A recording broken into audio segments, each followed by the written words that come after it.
ಹರಿಭಕುತನಾದವ ಅರಿತು ಪಾಪವ ಮಾಡುವುದಿಲ್ಲ. ಹರಿಭಕುತನಾದವ ಅರಿತು ಪಾಪವ ಮಾಡುವುದಿಲ್ಲ. ಅರಿಯದೆ ಮಾಡಿದರೆ ಹರಿಯು ಎಣಿಸುವುದಿಲ್ಲ. ಶರಣು ಬಂದವನ ರವಿಯ ತನೆಯನನ್ನು ಮರೆಯದೆ ಭಜಿಸೋ, ಮರೆಯದೆ ಭಜಿಸೋ ರಂಗವಿಠಲ ರೇಯ.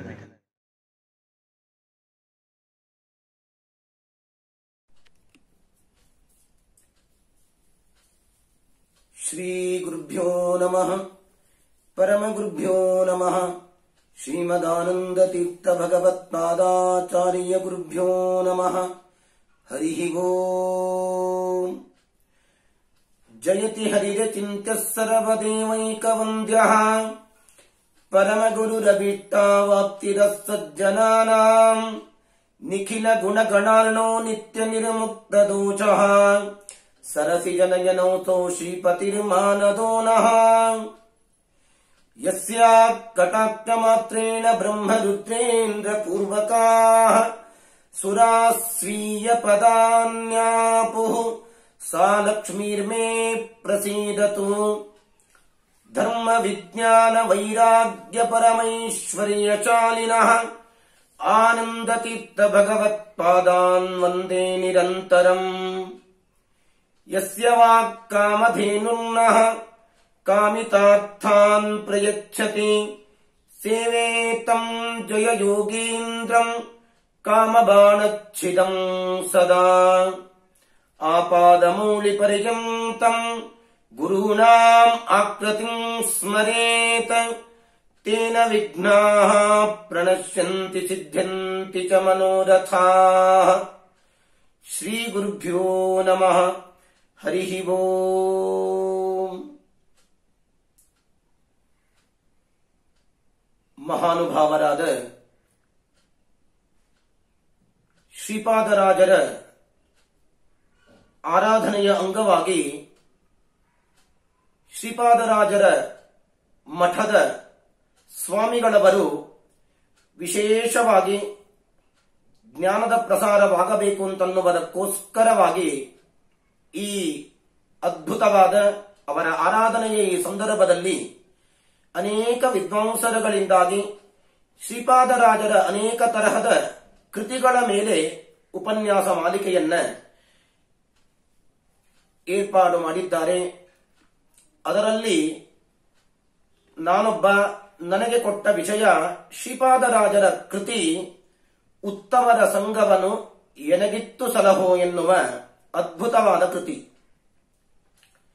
ಆ ಕೃತಿಯನ್ನು ನೋಡುವುದಕ್ಕಿಂತಲೂ ಮೊದಲಿಗೆ ಕೃತಿಯನ್ನು ರಚನೆಯನ್ನ ಮಾಡಿದ ಮಹಾನುಭಾವರಾದ ಶಾಪಾನುಗ್ರಹ ಶಕ್ತರಾದ ಪರಮ ವಿರಕ್ತರಾದ ಮಹಾ ತಪಸ್ವಿಗಳಾದ ಶ್ರೀಪಾದರಾಜರ ಬಗ್ಗೆ ಎರಡು ಮಾತುಗಳನ್ನು ತಿಳಿದು ಆ ಕೃತಿಯ ಬಗ್ಗೆ ನೋಡುವುದಕ್ಕೆ ಪ್ರಯತ್ನವನ್ನು ನಾನು ಮಾಡೋಣ. ಶ್ರೀಪಾದರಾಜರು ಯಾರು ಅಂತನ್ನುವುದಕ್ಕೆ ಬೇರೆ ಮಾತುಗಳನ್ನು ನಾವು ಹೇಳಬೇಕಾಗಿಲ್ಲ. ಯಾಕೆ ಅಂತಂದರೆ ಪಂಡಿತ ರತ್ನರಿಂದ ಶಿರೋಮಾನ್ಯವಾದ ನ್ಯಾಯಾಮೃತ, ಚಂದ್ರಿಕಾ, ತರ್ಕತಾಂಡವ ಅನೇಕ ತರಹದ ಗ್ರಂಥಗಳನ್ನು ರಚಿಸಿದ ಹಾಗೂ ವಿಜಯನಗರ ಸಾಮ್ರಾಜ್ಯಕ್ಕೆ ರಾಜಗುರುಗಳಾಗಿ ಮೆರೆದ ಶ್ರೀಮದ್ ವ್ಯಾಸರಾಜ ಗುರು ಸಾರ್ವಭೌಮರ ವಿದ್ಯಾಗುರುಗಳು ಅಂತಂದಾಗ ಶ್ರೀಪಾದರಾಜರ ಜ್ಞಾನ ಏನು ಅಂತನ್ನುವುದು ನಮಗೆಲ್ಲರಿಗೂ ಕೂಡ ವಿದಿತವಾಗಿ ಬಿಡುತ್ತದೆ. ಹಾಗಾಗಿ ವಿಶೇಷವಾಗಿ ಅನೇಕ ಮಂದಾಧಿಕಾರಿಗಳಿಗೆ ಮತ್ತು ಅನಧಿಕಾರಿಗಳಿಗೆ ಪರಮಾತ್ಮನ ಭಕ್ತಿಗೆ ಕಾರಣವಾದ ಗುರುಭಕ್ತಿಯನ್ನು ಹುಟ್ಟಿಸುವ ಅನೇಕ ಕನ್ನಡ ಕೃತಿಗಳನ್ನು ರಚಿಸಿಕೊಟ್ಟಿದ್ದಾರೆ. ಅದರೊಳಗೆ ನಾನು ಹೇಳುವ ಒಂದು ಕೃತಿಯಾಗಿದೆ. ಮಹಾನುಭಾವರು ಶ್ರೀಪಾದರಾಜರು ಅದ್ಭುತವಾದ ರೀತಿಯಲ್ಲಿ ತಮ್ಮ ಆರಾಧ್ಯ ದೇವತೆಯಾದ ಪರಮಾತ್ಮನಿಗೆ ಅಂಗನಾಚಿ ಪ್ರಾರ್ಥನೆಯನ್ನು ಮಾಡ್ತಾ ಇದ್ದಾರೆ. ಉತ್ತಮರ ಸಂಗವನು ಎನಗಿತ್ತು ಸಲಹೋ ಚಿತ್ತಜಾಜನಕ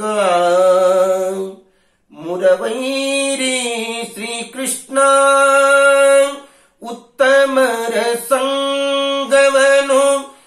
ಎನಗೀತ್ತು ಸಲಹೋ ಚಿತ್ತಜ ಜನಕ ಮುರವೈರಿ ಶ್ರೀಕೃಷ್ಣ ತಿರುಗಿ ಪುಟ್ಟಲಾರೆ ಪರರ ಬಾಧಿಸಲಾರೆ ತಿರುಗಿ ಪುಟ್ಟಲಾರೆ ಪರರ ಬಾಧಿಸಲಾರೆ ಪರಿಪರಿಯ ಕಷ್ಟಗಳನ್ನು ಅನುಭವಿಸಲಾರೆ ಜನನ ಮರಣಗಳೆರಡು ಪರಿಹಾರ ಮಾಡಯ್ಯ ಕರುಣಾ ಸಮುದ್ರ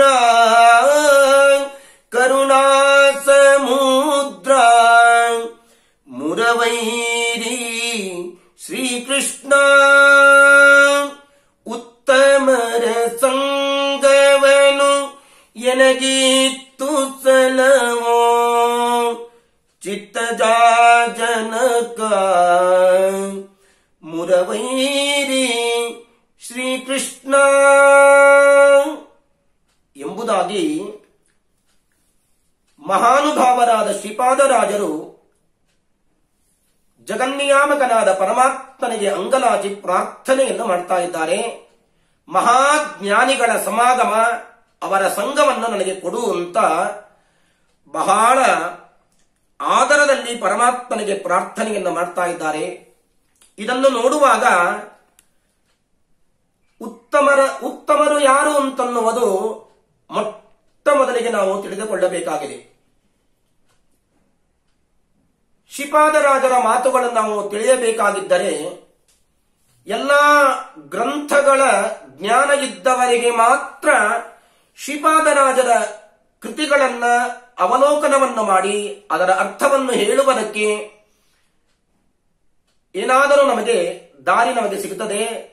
ಶಾಸ್ತ್ರಗಳ ಅವಲೋಕನ ಇಲ್ಲದೆ ಇದ್ದ ವ್ಯಕ್ತಿಗಳಿಗೆ ಶ್ರೀಪಾದರಾಜರ ಮಾತುಗಳನ್ನ ಸುಲಲಿತವಾಗಿ ಹೇಳಲಿಕ್ಕೆ ಆಗುವುದೇ ಇಲ್ಲ. ಹಾಗಾಗಿ ಏನೇನು ಶಬ್ದಗಳನ್ನು ಆಡಿದ್ದಾರೋ ಆ ಶಬ್ದಗಳ ಹಿನ್ನೆಲೆಯಲ್ಲಿ ಶಾಸ್ತ್ರಗಳ ಆಧಾರವನ್ನು ಇಟ್ಟುಕೊಂಡು ಮಹಾನುಭಾವರು ಆಡಿದ್ದಾರೆ. ಹಾಗಾಗಿ ಉತ್ತಮರ ಸಂಘವನ್ನು ಎನಗಿತ್ತು ಸಲಹೋ ಅಂತ ಮಹಾನುಭಾವರು ಪರಮಾತ್ಮನಿಗೆ ಪ್ರಾರ್ಥನೆಯನ್ನು ಮಾಡುವ ಕಾಲಕ್ಕೆ ಉತ್ತಮರು ಯಾರು ಅಂತನ್ನುವುದನ್ನು ಮೊಟ್ಟ ಮೊದಲಿಗೆ ನಾವು ತಿಳಿದುಕೊಳ್ಳಬೇಕು. ಅದಕ್ಕೆ ನಮಗೆ ಮಹಾನುಭಾವರಾದ ಸರ್ವಜ್ಞರಾದ ವೇದವ್ಯಾಸ ದೇವರಿಂದ ರಚಿತವಾದ ಪುರಾಣಕ್ಕೆ ಶರಣು ಹೋದಾಗ ನಮಗೆ ಆ ಉತ್ತಮರು ಯಾರು ಅಂತನ್ನುವುದು ನಮಗೆ ತಿಳಿಯುತ್ತದೆ. ಶ್ರೀಮದ್ ಭಾಗವತದ ತೃತೀಯ ಸ್ಕಂದದಲ್ಲಿ ದೇವಭೂತಿಗೆ ಕಪಿಲನಾಮಕನಾದ ಪರಮಾತ್ಮ ಜ್ಞಾನಿಗಳ ಸಂಘವನ್ನು ಮಾಡುವಂತ ಮಹಾನುಭಾವನಾದ ತಾಯಿಗೆ ಉಪದೇಶವನ್ನು ಮಾಡುವ ಕಾಲಕ್ಕೆ ಜ್ಞಾನಿಗಳು ಯಾರು ಅಂತನ್ನುವುದನ್ನು ಬಹಳ ಅದ್ಭುತವಾಗಿ ಹೇಳಿದ್ದಾರೆ. ತಿತಿಕ್ಷವಃ ಕಾರುಣಿಕಾಃ ಸುಹೃದಃ ಸರ್ವದೇಹಿನಾಂ ಅಜಾತ ಶತ್ರವ ಶಾಂತಾಃ ಸಾಧವಃ ಸಾಧುಭೂಷಣಾಃ. ಈ ಲಕ್ಷಣಗಳು ಯಾರಲ್ಲಿ ಇವೆಯೋ ಅವರು ಜ್ಞಾನಿಗಳು, ಅವರು ಉತ್ತಮರಾದ ಜ್ಞಾನಿಗಳು. ಇಂತಹ ಜ್ಞಾನಿಗಳ ಸಂಘವನ್ನ ನಮಗೆ ಕರುಣಿಸುವಂತ ಮಹಾನುಭಾವರು ಈ ಭಾಗವತವನ್ನ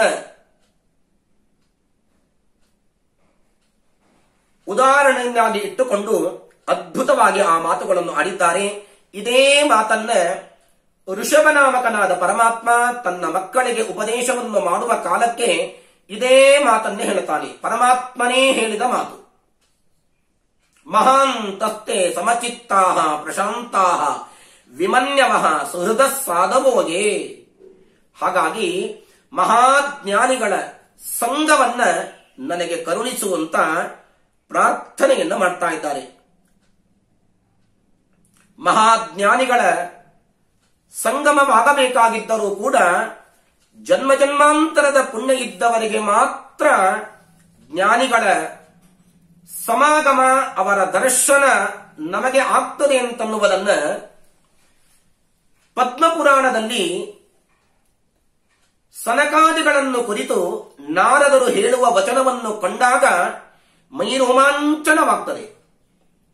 ಅಲ್ಲಿ ಒಂದು ಹೇಳುವ ಮಾತು ನೋಡಿ, ಭಾಗ್ಯೋದಗೇನ ಬಹುಜನ್ಮ ಸಮಾರ್ಜಿತೇನ ಸತ್ಸಂಗಮಂಚ ಲಭತೆ ಪುರುಷೋ ಯದಾವೈ ಅಜ್ಞಾನ ಹೇತುಕೃತ ಮೋಹ ಮದಾಂಧಕಾರ ನಾಶಂ ವಿದಾಯಗಿ ತದಾ ಉದಯತೆ ವಿವೇಕ. ಅದ್ಭುತವಾದ ಮಾತು. ಜನ್ಮ ಜನ್ಮಾಂತರದ ಪ್ರಾಚೀನ ಪುಣ್ಯ ಇದ್ದವರಿಗೆ ಮಾತ್ರ ಸತ್ಸಂಗಮಂಚ ಲಭತೆ ಪುರುಷೋ ಯದಾವೈ. ಮಹಾಜ್ಞಾನಿಗಳ ಒಡನಾಟ, ಅವರ ದರ್ಶನ ಆಗಬೇಕಾಗಿದ್ದರೆ ಪ್ರಾಚೀನ ಚೀರ್ಣ ಪುಣ್ಯೋ ಅಂತ ಹೇಳಿದಂತೆ ಜನ್ಮ ಜನ್ಮಾಂತರದ ಪುಣ್ಯದ ಪ್ರಚಯ ಇದ್ದವನಿಗೆ ಮಾತ್ರ ಜ್ಞಾನಿಗಳ ದರ್ಶನವಾಗ್ತದಂತೆ. ಒಮ್ಮೆ ಜ್ಞಾನಿಗಳ ದರ್ಶನವಾಯಿತು ಅಂತಾದರೆ ಅದರಿಂದ ಆಗುವ ಲಾಭ ಏನು ಅಂತನ್ನುವುದನ್ನ ಪದ್ಮಪುರಾಣವೇ ನಮಗೆ ಸೂಚನೆಯನ್ನು ಮಾಡಿಕೊಡ್ತಾ ಇದೆ. ಅಜ್ಞಾನ ಹೇತುಕೃತ ಮೋಹ ಮದಾಂಧಕಾರ ನಾಶಂ ವಿದಾಯ. ಅದೆಲ್ಲ ಅಜ್ಞಾನ ಹೋಗ್ತದೆ, ಮೋಹ ಹೋಗ್ತದೆ. ನಾನೇ ದೊಡ್ಡವ ಅಂತನ್ನುವ ಅಹಂಕಾರ ಅಂತನ್ನುವುದು ಏನು ಇದೆಯೋ ಆ ಎಲ್ಲ ಅಹಂಕಾರವು ಕೂಡ ನಾಶವಾಗಬೇಕಾಗಿದ್ದರೆ ಅದಕ್ಕೆ ಒಂದೇ ಒಂದು ಉಪಾಯ, ಮಹಾಜ್ಞಾನಿಗಳಾದ ಉತ್ತಮರ ಸಂಘ. ಆ ಜ್ಞಾನಿಗಳ ದರ್ಶನದಿಂದಾಗಿ ಆಗ್ತದೆ ಅಂತನ್ನುವುದನ್ನ ಅದ್ಭುತವಾದ ಮಾತನ್ನ ನಾರದರು ಸನಕಾದಿಗಳಿಗೆ ಕುರಿತು ಹೇಳುವ ಮಾತು. ಇನ್ನೊಂದು ಮಾತನ್ನು ಹೇಳ್ತಾರೆ, ಯದ್ದರ್ಶನಂಚ ವಿನಿಹಂತ್ರ ಶುಭಾನಿ ಸದ್ಯ ಶ್ರೇಯಸ್ತನೋತಿ ಭವ ದುಃಖದ ವಾರ್ಧಿತಾನ ನಿಶೇಷ ಶೇಷ ಮುಖ ಗೀತ ಕಥೈಕಪಾನ ಪ್ರೇಮ ಪ್ರಕಾಶ ಕೃತಗೆ ಶರಣಂ ಗತೋಸ್ಮಿ. ಅದ್ಭುತವಾದ ಮಾತು. ಸನಕಾದಿಗಳ ದರ್ಶನವಾದಾಗ ನಾರದರು ಮಹಾಜ್ಞಾನಿಗಳ ದರ್ಶನವನ್ನು ಮಾಡ್ತಾನೆ ತಮ್ಮ ಮುಖದಿಂದಾಗಿ ಒಂದು ಉದ್ಗಾರವನ್ನು ತೆರೀತಾರೆ. ಮಹಾಜ್ಞಾನಿಗಳಾದ ಸನಕಾದಿಗಳೇ, ನಿಮ್ಮ ದರ್ಶನ ಅದು ಏನ್ ಮಾಡ್ತದೆ ಅಂದರೆ ಎಲ್ಲಾ ತರಹದ ಅಮಂಗಲಗಳು ಅಂತೇನೇನಿವೆಯೋ ಆ ಎಲ್ಲಾ ಅಮಂಗಲಗಳನ್ನ ಒಡನೆ ದೂರ ಮಾಡ್ತದೆ ನಿಮ್ಮ ದರ್ಶನ ಅಂತ ಹೇಳ್ತಾರೆ. ಮತ್ತು ಇಷ್ಟೇ ಅಲ್ಲ, ಸಂಸಾರ ದುಃಖದ ಈ ದೊಡ್ಡದಾದ ಕಾಳ್ಗಿಚ್ಚಿನಲ್ಲಿ ಬೆಂದವರಿಗೆ ಶ್ರೇಯಸ್ಸನ್ನು ಉಂಟು ಮಾಡ್ತದೆ. ಅಂತಹ ಮಹಾನುಭಾವರಾದ ಸನಕಾದಿಗಳೇ ನಿಮಗೆ ನಾನು ಶರಣು ಬಂದಿದ್ದೇನೆ ಅಂತ ಅಂಗಲಾಚಿ ಮಹಾನುಭಾವರಾದ ನಾರದರು ಆ ಸನಕಾದಿಗಳನ್ನು ಕುರಿತು ಪ್ರಾರ್ಥನೆಯನ್ನು ಮಾಡ್ತಾ ಇದ್ದಾರೆ. ಅಂದ ಮೇಲೆ ಇಷ್ಟೆಲ್ಲ ಇದೆ.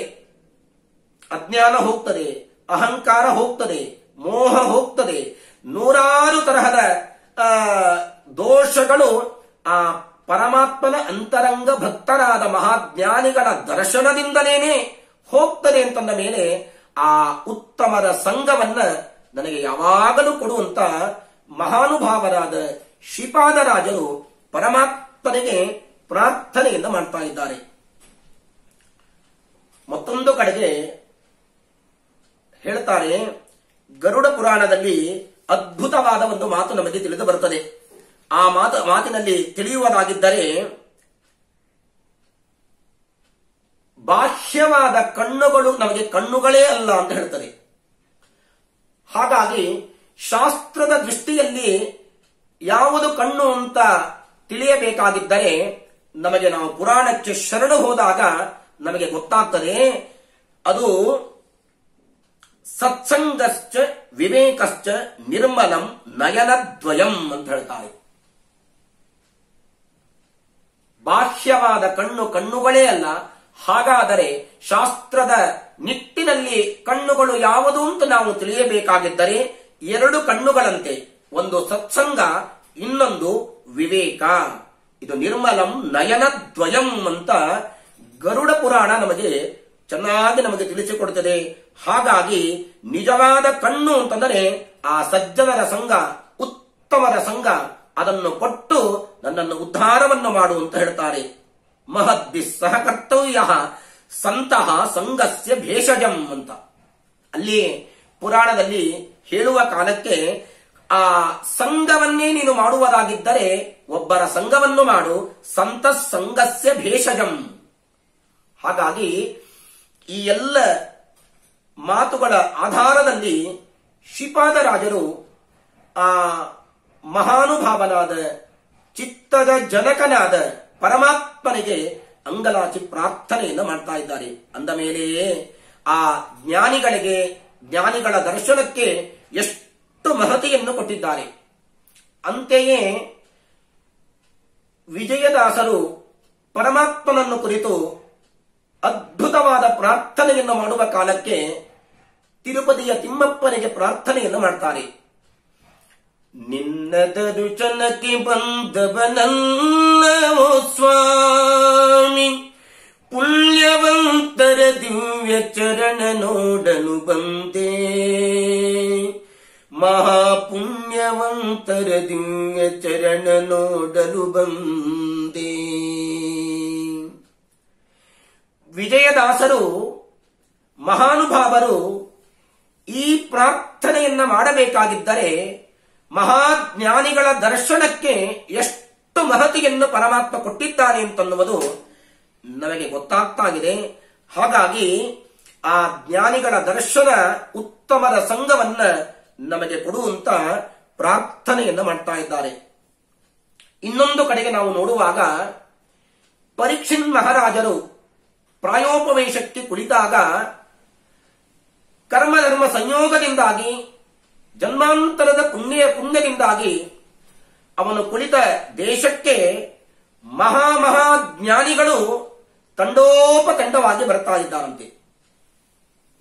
ಸಾಮಾನ್ಯರಾದ ವ್ಯಕ್ತಿಗಳು ಅಲ್ಲ. ಅವರ ದರ್ಶನವನ್ನು ಮಾಡಿಕೊಂಡರೇನೆ ಕ್ಷಿಪ್ರಂ ಕ್ಷೀಯಂತೆ ಪಾಪರಾಶಯ ಅಂತ ಹೇಳ್ತಾರೆ.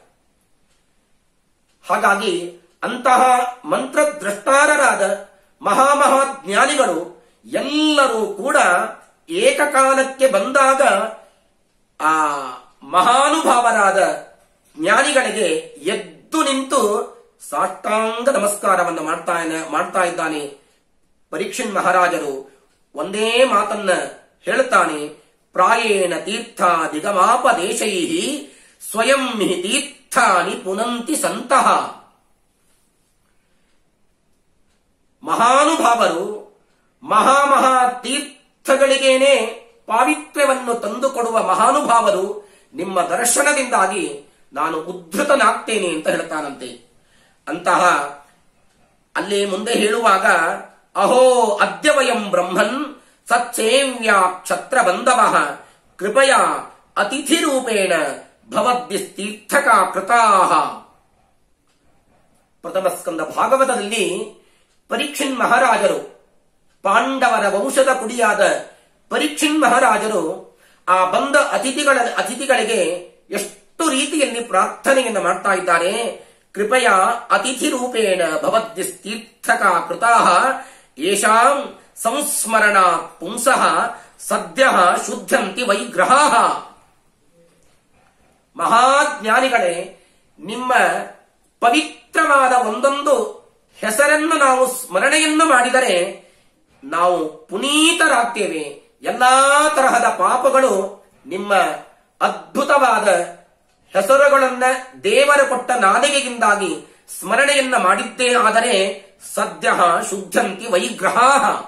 ಹಾಗಾಗಿ ಇಂತಹ ಮಹಾನುಭಾವರು ಪ್ರಾಚೀನ ಚಿರಣ ಪುಣ್ಯ ಅಂತ ಹೇಳಿದಂತೆ ಎನ್ನ ಪುಣ್ಯಗಳಿಂದ ಈ ಪರಿ ಉಂಟೇನು ನಿನ್ನದೇ ಸಕಲ ಸಂಪತ್ತು, ನಿನ್ನ ಒಲುಮೆಯಿಂದ ನಿಖಿಳ ಜನರು ಬಂದು ಮನ್ನಿಸುವರು ಮಹಾರಾಯ ಅಂತ ವಿಜಯದಾಸರು ಪರಮಾತ್ಮನಿಗೆ ಪ್ರಾರ್ಥನೆಯನ್ನು ಮಾಡಿದಂತೆ ಇಲ್ಲಿ ಪರೀಕ್ಷಿನ್ ಮಹಾರಾಜರು ತಾನು ಗಂಗಾ ನದಿಯ ದಂಡೆಯ ಮೇಲೆ ಪ್ರಾಯೋಪವೇಶಕ್ಕೆ ಕುಳಿತಾಗ ಆ ಬಂದ ಜ್ಞಾನಿಗಳಿಗೆ ಪ್ರಾರ್ಥನೆಯನ್ನು ಮಾಡ್ತಾ ಇದ್ದಾರೆ. ಜನ್ಮಾಂತರದ ಪುಣ್ಯದ ಪ್ರಚಯದಿಂದಾಗಿ ನಿಮ್ಮಂಥವರ ದರ್ಶನವಾಗಿದೆ. ಸದ್ಯ ಶುದ್ಧಂತಿ ವೈಗ್ರಹಾಃ ಕಿಂ ಪುನರ್ದರ್ಶನ ಸ್ಪರ್ಶ ಪಾದ ಶೌಚ ಆಸನಾದಿಭಿಹಿ ಅಂತ ಕೇಳ್ತಾನೆ. ಹಾಗಾಗಿ ನಿಮ್ಮ ದರ್ಶನ, ನಿಮ್ಮ ಜೊತೆಗೆ ಒಡನಾಟ, ನಿಮ್ಮ ಜೊತೆಗೇನೆ ನಾವು ಕಾಲವನ್ನು ಕಳೆದರೆ ಇನ್ನೇನಾಗಬೇಡ ಅಂತ ಹೇಳ್ತಾರೆ. ಇದರ ಹಿನ್ನೆಲೆಯಲ್ಲಿ ಶ್ರೀಪಾದರಾಜರ ಪ್ರಶಿಷ್ಯರಾದ ಪೂತಾತ್ಮರು ಎನಿಸಿರುವ ಪುರಂದರದಾಸರ ಮಾತಿನಲ್ಲಿ ನಾವು ತಿಳಿಯುವುದಾಗಿದ್ದರೆ ಅದ್ಭುತವಾಗಿ ಹೇಳ್ತಾರೆ. ಎಲ್ಲ ವಂಶಗಳೆಲ್ಲ ಪಾವನವಾದವು ಇನ್ನೇನಿನ್ನೇನು, ಚಿನ್ಮಯ ಪುರಂದರ ವಿಠಲ ದೊರಕಿದ ಇನ್ನೇನಿನ್ನೇನು, ದೊರಕಿತು ಯಮಗೀಗ ಇನ್ನೇನಿನ್ನೇನು, ಹರಿದಾಸರ ಸಂಘ ದೊರಕಿತು ಯಮಗೀಗ ಇನ್ನೇನಿನ್ನೇನು ಅಂತಂತಾರೆ. ಆ ಎಲ್ಲ ಮಹನೀಯರ ಒಂದೊಂದು ಮಾತುಗಳನ್ನು ಕೇಳಿದಾಗ ಇಡೀ ನಮ್ಮ ಶಾಸ್ತ್ರಗಳು ಆ ಜ್ಞಾನಿಗಳ ವರ್ಗಕ್ಕೆ ಎಷ್ಟು ಮಹತಿಯನ್ನು ಕೊಟ್ಟಿದೆ ಅಂತನ್ನುವುದು ನಮಗೆ ಗೊತ್ತಾಗ್ತಾಗಿದೆ. ಹಾಗಾಗಿ ಅಂತಹ ಅದ್ಭುತವಾದ ಆ ಜ್ಞಾನಿಗಳ ದರ್ಶನವನ್ನ, ಅವರ ಸಂಘವನ್ನ ನನಗೆ ಕೊಡುವಂತ ಕಥಾನಾಯಕರಾದ ಶ್ರೀಪಾದರಾಜರು ಪರಮಾತ್ಮನಿಗೆ ಪ್ರಾರ್ಥನೆಯನ್ನು ಮಾಡ್ತಾ ಇದ್ದಾರೆ. ಉತ್ತಮರ ಸಂಗವನು ಎನಗಿತ್ತು ಸಲಹೋ ಚಿತ್ತಜ ಜನಕ ಮುರವೈರಿ ಶ್ರೀಕೃಷ್ಣ. ಈ ವಿಷಯದಲ್ಲಿ ಜ್ಞಾನಿಗಳ ದರ್ಶನವನ್ನು ಮಾಡಿಕೊಂಡರೆ ಏನು ಲಾಭ ಅಂತ. ಯಾಕೆ ಅಂತಂದರೆ ಪ್ರತಿಯೊಬ್ಬ ಮನುಷ್ಯ ಏನೇ ಕಾರ್ಯವನ್ನ ಮಾಡಬೇಕಾಗಿದ್ದರೆ ಪ್ರಯೋಜನಂ ಅನುದ್ದಿಶ್ಯ ನಮಂದೋಪಿ ಪ್ರವರ್ತತೆ, ಪ್ರಯೋಜನ ಇಲ್ಲ, ತನಗೆ ಅದರಿಂದ ಲಾಭ ಇಲ್ಲ ಅಂತಾದರೆ ಯಾವ ಒಬ್ಬ ದಡ್ಡನಾದ ವ್ಯಕ್ತಿಯೂ ಕೂಡ ಏನೂ ಕಾರ್ಯವನ್ನು ಮಾಡುವುದಿಲ್ಲ. ಇಷ್ಟು ಶ್ರೀಪಾದರಾಜರು ಜ್ಞಾನಿಗಳ ಸಂಘವನ್ನು ಮಾಡು ಅಂತ ಒತ್ತು ಕೊಟ್ಟು ಹೇಳಬೇಕಾಗಿದ್ದರೆ ಜ್ಞಾನಿಗಳ ದರ್ಶನದಿಂದಾಗಿ ಏನು ಪ್ರಯೋಜನ ಅಂತ ಒಂದು ನಮಗೆ ಪ್ರಶ್ನೆ ಬರುತ್ತದೆ. ಈ ಪ್ರಶ್ನೆಗೆ ಈ ಒಂದು ಕಥೆ, ಅದ್ಭುತವಾದ ರೋಚಕವಾದ ಒಂದು ಕಥೆ ಇದೆ. ಉತ್ಸಂಗಾತ್ ನಾರದೋ ಜಜ್ಞೆ ಅಂತ ಹೇಳಿದಂತೆ ಬ್ರಹ್ಮದೇವರ ತೊಡೆಯಿಂದ ಅವತಾರವನ್ನು ಮಾಡಿರುವ ನಾರದರು 3 ಲೋಕಕ್ಕೆ ಜ್ಞಾನದ ಪ್ರಸಾರವನ್ನು ಮಾಡುವ ಮಹಾಜ್ಞಾನಿಗಳು. ನಾರಂ ದದಾತಿ.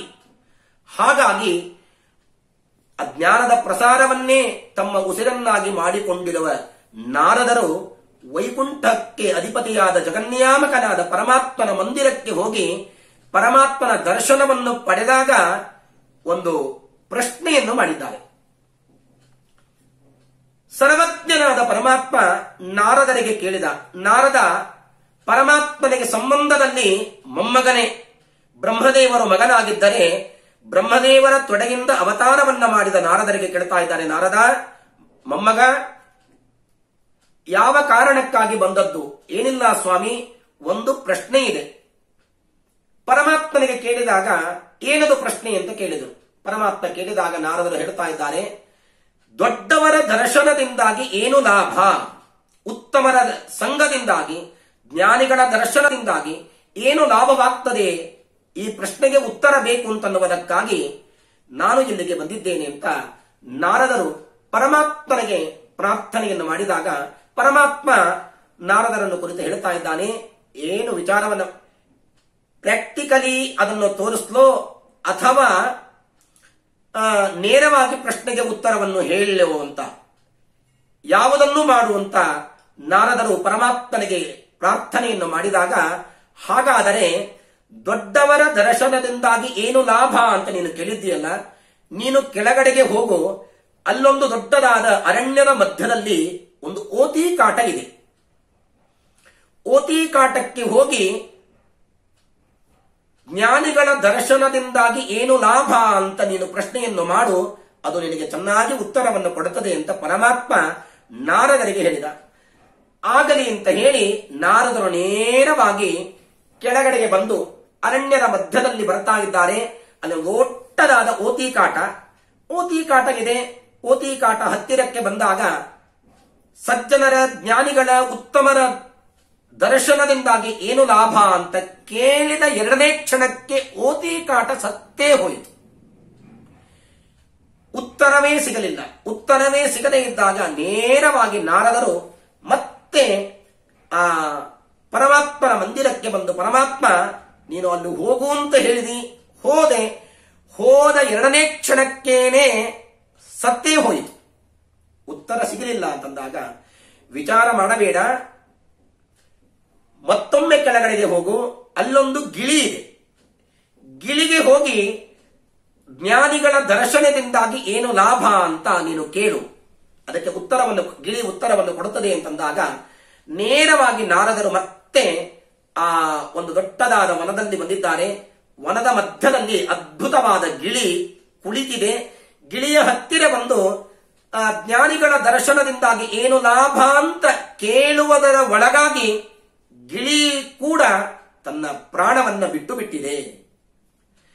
ಅಲ್ಲಿಯೂ ಉತ್ತರ ಸಿಗದೇ ಇದ್ದಾಗ ನೇರವಾಗಿ ಪರಮಾತ್ಮನ ಹತ್ತಿರ ಬಂದಾಗ 3ಕ್ಕೆ ಮುಕ್ತಾಯ, ಇನ್ನು 3ನೇದಕ್ಕೆ ನಿನಗೆ ಉತ್ತರ ಸಿಗಲೇಬೇಕು. ಏನು ವಿಚಾರವನ್ನು ಮಾಡಬೇಡ, ಕೆಳಗಡೆಗೆ ಹೋಗು. ಒಬ್ಬ ರಾಜಗಿದ್ದಾನೆ, ರಾಜನ ಮನೆಯಲ್ಲಿ ರಾಜನ ಮಗನ ನಾಮಕರಣ ಮಹೋತ್ಸವ ನಡೀತಾ ಇದೆ. ತೊಟ್ಟಿಲಲ್ಲಿರುವ ಆ ರಾಜನ ಮಗನಾದ ಕೂಸಿನ ಕಿವಿಯಲ್ಲಿ ನೀನು ಕೇಳು, ಏನಂತ? ಸಜ್ಜನರ ಜ್ಞಾನಿಗಳ ಉತ್ತಮರ ದರ್ಶನದಿಂದಾಗಿ ಏನು ಲಾಭವಾಗ್ತದೆ ಅಂತ ಆ ರಾಜನ ಮಗನ ಕಿವಿಯಲ್ಲಿ ನೀನು ಕೇಳಬೇಕು, ಅದು ಉತ್ತರವನ್ನು ನಿನಗೆ ಕೊಡುತ್ತದೆ ಅಂತ. ನಾರದರು ಹೇಳುತ್ತಾರೆ, ಸ್ವಾಮಿ ಅದೇನೋ ಓತಿ ಕಾಟ, ಇನ್ನೊಂದು ಗಿಳಿ, ಅದು ಸತ್ತರೆ ಅದಕ್ಕೆ ಯಾರೂ ನನ್ನನ್ನ ಬೈಯುವ ವ್ಯಕ್ತಿಗಳು ಇಲ್ಲ.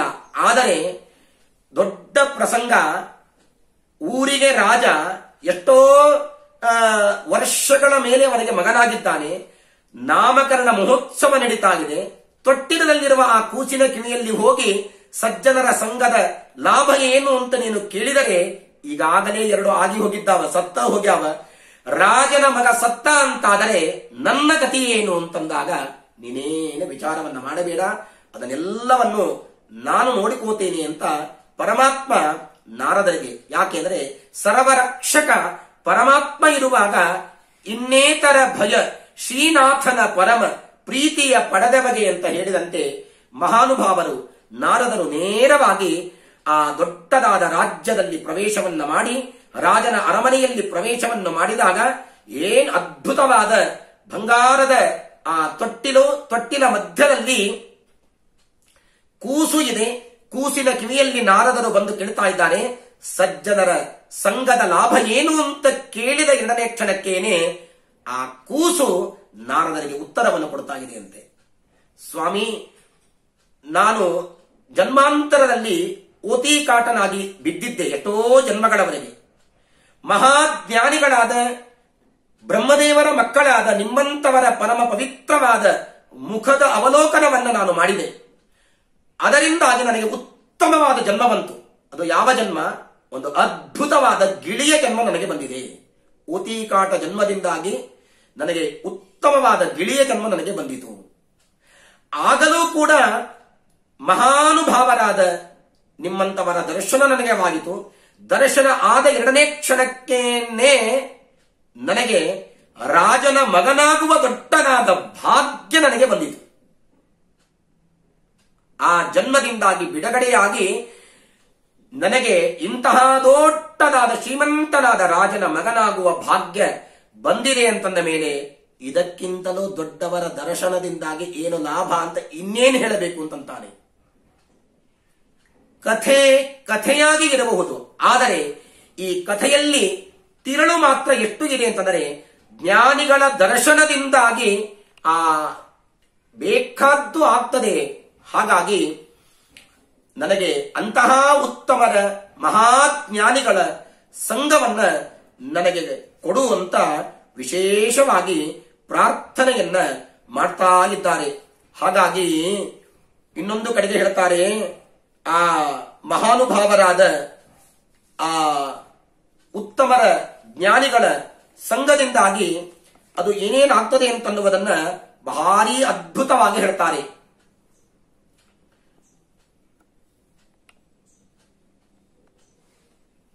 ಪ್ರಸಂಗ ಮಜರಂ ಪಾಶಂ ಆತ್ಮನ ಕವಯೋ ವಿದುಹು ಸಗೇವ ಸಾಧುಚು ಕೃತಃ ಮೋಕ್ಷದ್ವಾರಂ ಅಪಾವೃತಂ. ಎಂತಹ ಮಾತನ್ನು ಹೇಳ್ತಾನೆ ನೋಡಿ. ಪ್ರಸಂಗಮಜರಂ ಪಾಚಂ ಆತ್ಮನ ಕವಯೋ ವಿದುಹು ಸಯೇವ ಸಾಧುಷು ಕೃತಃ ಮಹಾದ್ವಾರಂ ಅಪಾವೃತಂ. ಈ ಮಾತನ್ನೇ ಪರಮಾತ್ಮ ಮತ್ತೊಂದು ಕಡೆಗೆ ಹೇಳಿದ್ದು, ಮಹಾಂತಸ್ತೆ ಸಮಚಿತ್ತಾಹ ಪ್ರಶಾಂತಾಹ ಅಂತ ಪರಮಾತ್ಮ ಹೇಳ್ತಾನೆ. ಸಗೇವ ಸಾಧುಷು ಕೃತಃ ಮೋಕ್ಷದ್ವಾರಂ ಅಪಾವೃತಂ. ಆ ಪರಮಾತ್ಮನಲ್ಲಿ ಭಕ್ತಿಯನ್ನು ಮಾಡದೇ ಇರುವ ಬಂಧು ಮಿತ್ರರಲ್ಲಿ ಹೆಚ್ಚಿನ ಆಸಕ್ತಿ ಇದು ಒಳ್ಳೆಯದಲ್ಲ. ಆದರೆ ಅದು ಏನ್ ಮಾಡಿಬಿಡ್ತದೆ, ಶಿಥಿಲವಾಗದೇ ಇರುವ ದೃಢವಾದ ಪಾಶವಾಗಿ ನಮಗೆ ಪರಿಣಮಿಸಿ ಬಿಟ್ಟು ಬಿಡ್ತದೆ. ಆದರೆ ಅದೇ ಆಸಕ್ತಿಯನ್ನ ಆ ಪರಮಾತ್ಮನ ಭಕ್ತರಲ್ಲಿ ಮಾಡಿದ್ದೇ ಆದರೆ ಅದು ನಮಗೆ ಮುಕ್ತಿಗೆ ಸೋಪಾನವಾಗ್ತದೆ. ಹಾಗಾಗಿ ಆ ಮುಕ್ತಿಗೆ ಸೋಪಾನವಾದ ಅಂತಹ ಆ ಮಹಾಜ್ಞಾನಿಗಳ ದರ್ಶನ ಅದು ಯಾವಾಗಲೂ ಇರಬೇಕು ಅಂತನ್ನುವುದಕ್ಕಾಗಿ ಶ್ರೀಪಾದರಾಜರು ಬಹಳ ಸುಂದರವಾಗಿ ಪ್ರಾರ್ಥನೆಯನ್ನು ಮಾಡ್ತಾ ಇದ್ದಾರೆ. ನಿನ್ನ ನಂಬಿದ ಮೇಲೆ ಅನ್ಯರಾಶ್ರಯವೇಕೆ, ನಿನ್ನ ನಂಬಿದ ಮೇಲೆ ಅನ್ಯರಾಶ್ರಯವೇಕೆ, ಪನ್ನಂಗ ಶಯನನೇ ಪರಿಪಾಲಿಸಯ್ಯ, ಮುನ್ನ ಭಕುತರನೆಲ್ಲ ಚೆನ್ನಾಗಿ ಪಾಲಿಸಿದೆ ಉನ್ನಂತ ಶ್ರೀ ರಂಗವಿಠಲ ದೊರೆಗೆ. ಉತ್ತಮರ ಸಂಗವನು ಎನಗಿತ್ತು ಸಲವೋ ಚಿತ್ತಜ ಜನಕ ಮುರವೈರಿ ಶ್ರೀಕೃಷ್ಣ ಎಂಬುದಾಗಿ ಎಲ್ಲ ನುಡಿಗಳನ್ನು ಹೇಳಲಿಕ್ಕಾಗೋದಿಲ್ಲ. ಯಾಕೆ ಅಂತಂದರೆ ಮಹಾಜ್ಞಾನಿವರೇಣ್ಯರಾದ ಶ್ರೀಪಾದರಾಜರ ಆ ಒಂದೊಂದು ಕೃತಿಯಲ್ಲಿ ಎಲ್ಲ ಶಾಸ್ತ್ರಗಳಲ್ಲಿ ಬಂದಿರುವ ಮಾತುಗಳನ್ನ ತುರುಕಿ ಇಟ್ಟಿರ್ತಾರೆ. ಹಾಗಾಗಿ ಅದರ ಹರವು ವಿಸ್ತಾರ ಪಲ್ಲವಿಯಲ್ಲಿ ಎಷ್ಟಿದೆ ಅಂತನ್ನುವುದನ್ನ ಈ ಒಂದು ಸಣ್ಣದಾದ ಸಮಯದಲ್ಲಿ ತಿಳಿಸುವುದಕ್ಕೆ ಪ್ರಯತ್ನವನ್ನು ನಾನು ಮಾಡಿದ್ದೇನೆ. ಇದರಿಂದಾಗಿ ಅಸ್ಮದ್ ಗುರುವಂತರ್ಗತ ಶ್ರೀಪಾದರಾಜರ ಮಠದಲ್ಲಿ ವಿರಾಜಮಾನರಾದ ಆ ಗುರುದ್ವಯರಿಗೆ ಈ ಒಂದು ಸಣ್ಣದಾದ ಸೇವೆಯನ್ನ ಅವರ ಪಾದಾರವಿಂದಗಳಲ್ಲಿ ಶ್ರೀಪಾದರಾಜರ ಅಂತರ್ಯಾಮಿಯಾದ ಪರಮಾತ್ಮನ ಪಾದಾರವಿಂದಗಳಲ್ಲಿ ಸಮರ್ಪಣೆಯನ್ನು ಮಾಡುತ್ತಾ ನನ್ನ ಈ ಚಿಕ್ಕ ಸೇವೆಯನ್ನ ನಾನು ಮುಗಿಸ್ತಾ ಇದ್ದೇನೆ. ಶ್ರೀಕೃಷ್ಣಾರ್ಪಣಮಸ್ತು. ಅಕ್ಷಯಂ ಕರ್ಮ ಯಸ್ಮಿನ್ ಪರೇ ಸ್ವರ್ಪಿತಂ ಪ್ರಕ್ಷಯಂ ಯಾಂತಿ ದುಃಖಾನಿ ಯನ್ನಾಮತಃ ಅಕ್ಷರೋ ಯೋಜರಃ ಸರ್ವದೈವಾಮೃತಃ ಕುಕ್ಷಿಗಂ ಯಸ್ಯ ವಿಶ್ವಂ ತದಾ ಜಾಧಿಕಂ ಪ್ರೀಣಯಾಮೋ ವಾಸುದೇವಂ ದೇವತಾ ಮಂಡಲ ಅಖಂಡ ಮಂಡಲಂ. ಶ್ರೀಕೃಷ್ಣಾರ್ಪಣಮಸ್ತು.